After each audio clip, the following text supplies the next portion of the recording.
Bismillahirrahmanirrahim. Assalamualaikum warahmatullahi wabarakatuh. Izin untuk Bapak Andri Noviar, AM, Eskom, Mkom, selaku dosen pengampu mata kuliah pengantar teknologi informasi. Izin di sini saya ingin menyampaikan materi bab 10 mengenai dasar internet. Baik, langsung saja saya masuk ke materi. Internet. Nah, internet adalah jaringan global yang menghubungkan komputer dari berbagai negara supaya bisa saling berkomunikasi dan bertukar informasi. Jadi, istilah internet berasal dari bahasa Latin, yaitu inter berarti antara. Secara kata per kata, internet berarti jaringan antara atau penghubung. Nah, jadi maknanya jaringan penghubung antara banyak komputer di seluruh dunia. Kita lanjut sejarah terbentuknya internet. Jadi, pada tahun 1969, ARPA atau Advanced Research Project Agency, sebuah bagian dalam Kementerian Pertahanan Amerika Serikat, memulai sebuah proyek yang di satu sisi menciptakan jalur komunikasi yang tak dapat dihancurkan, dan di sisi lain memudahkan kerjasama antar badan riset di seluruh negeri, seperti juga industri senjata. Maka terbentuklah ARPANET. Nah, jadi awal terbentuknya ARPA itu sebenarnya tujuan awalnya ada dua. Yang pertama, membuat jalur komunikasi yang tidak bisa dihancurkan untuk militer, dan yang tujuan kedua yaitu mempermudah kerjasama riset antara lembaga penelitian di seluruh Amerika. Nah, jadi internet pertama kali muncul di Amerika Serikat itu pada tahun 1969 yang dikembangkan oleh ARPA, Lembaga Pertahanan Amerika Serikat. Oke, baik. Interneting Project ini untuk dibuat Interneting Project yang mengembangkan lebih lanjut hasil yang telah dicapai dalam ARPANET agar media komunikasi baru ini juga dapat dimanfaatkan oleh berbagai sistem komputer yang tergabung.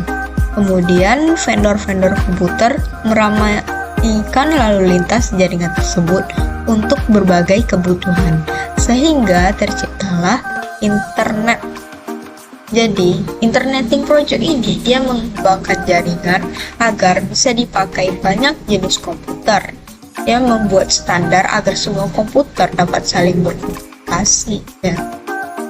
Nah, vendor komputer dari berbagai perusahaan ikut terlibat, sehingga ARPANET berkembang dan lahirlah internet seperti sekarang. Lanjut beberapa istilah internet. Nah, protokol internet atau TCP atau IP ini adalah aturan atau bahasa yang digunakan komputer untuk saling berkomunikasi di internet. Nah, TCP ini adalah Transmission Control Protocol, sedangkan IP ini Internet Protocol. Nah, dengan adanya TCP ini, internet memiliki 3 keuntungan. Keuntungan pertama, memberikan banyak pengguna bisa memakai jalur yang sama, ya.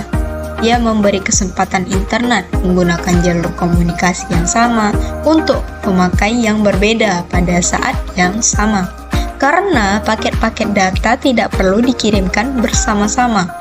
Jalur komunikasi dapat membawa segala tipe paket data, sementara mereka dikirimkan dari tempat yang satu ke tempat yang lain, ya. Contohnya nih, paket data dari komputer kan tidak harus dikirimkan bersamaan. Semua data kayak video, gambar, pesan bisa lewat jalur yang sama tanpa saling mengganggu. Nah, baik. Yang kedua itu ada jalur alternatif, ya, jika jalur utama rusak. Jadi, memberi internet fleksibilitas, sementara paket-paket data bergerak, mereka bergerak dari satu host ke host lain sampai mencapai tujuan akhir. Jika sebuah jalur komunikasi tidak berfungsi, sistem yang mengontrol aliran data dapat menggunakan jalur alternatif. Maka paket-paket data dapat bergerak melalui jalur-jalur yang berbeda. Ya. Di saat data berjalan, dia akan mencari rute terbaik dari satu komputer ke komputer lain, ya. Jika satu jalur bermasalah, dan otomatis berbelok ke jalur lain.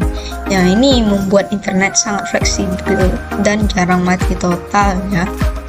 Nah, yang ketiga ini meningkatkan kecepatan transmisi data, ya. Jadi transmisi data itu menjadi lebih cepat. Sebagai contoh, jika terjadi kesalahan, TCP meminta host asal mengirim kembali hanya paket-paket data yang mengandung kesalahan, bukan semua paket data. Ini berarti meningkatkan kecepatan transmisi data, ya. Jadi, makanya hasilnya transfer lebih cepat dan tidak boros waktu. Oke, lanjut.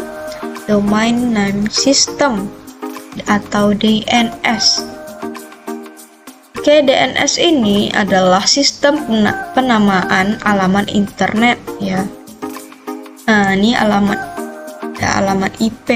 Jadi, alamat IP ini terdiri atas sebuah angka binar atau 32 bit, misalnya kayak angka-angka gitu, yang menggambarkan lokasi jaringan hingga komputer dalam jaringan tersebut yang harus dicapai.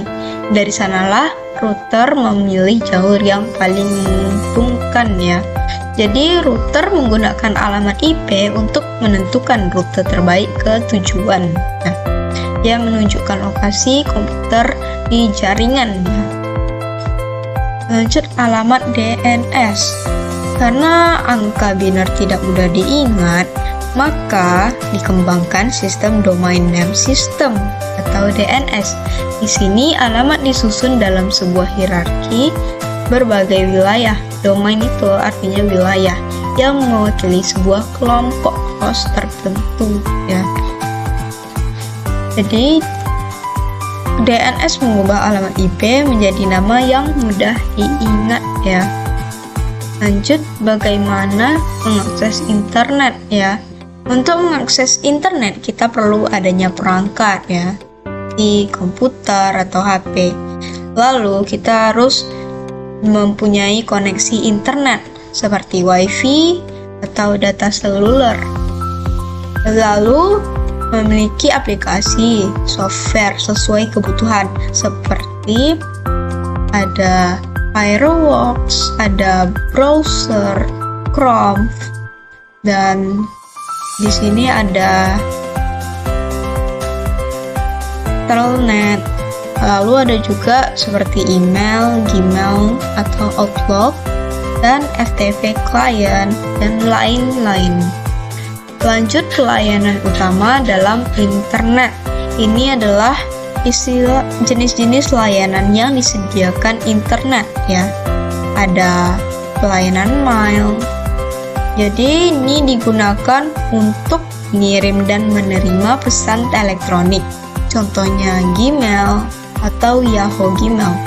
Lanjut, pelayanan telnet. Layanan ini untuk mengakses komputer lain dari jarak jauh menggunakan terminal. Biasanya digunakan oleh teknisi jaringan atau admin server. Lanjut, pelayanan file transfer protokol atau FTP. Ini digunakan untuk mengupload file, mendownload file ke atau dari server. Serta ada pelayanan klien atau server. Ini model kerja internet dimakna klien itu perangkat kita atau seperti HP atau komputer, sedangkan server ini komputer penyedia layanan. Contohnya saat membuka Google, komputer kita adalah klien, sedangkan server Google memberi hasil pencarian. Oke, baik, sampai di sini aja materi bab 10. Saya akhiri, wabillahi taufik wal hidayah. Wassalamualaikum warahmatullahi wabarakatuh. Sekian, terima kasih.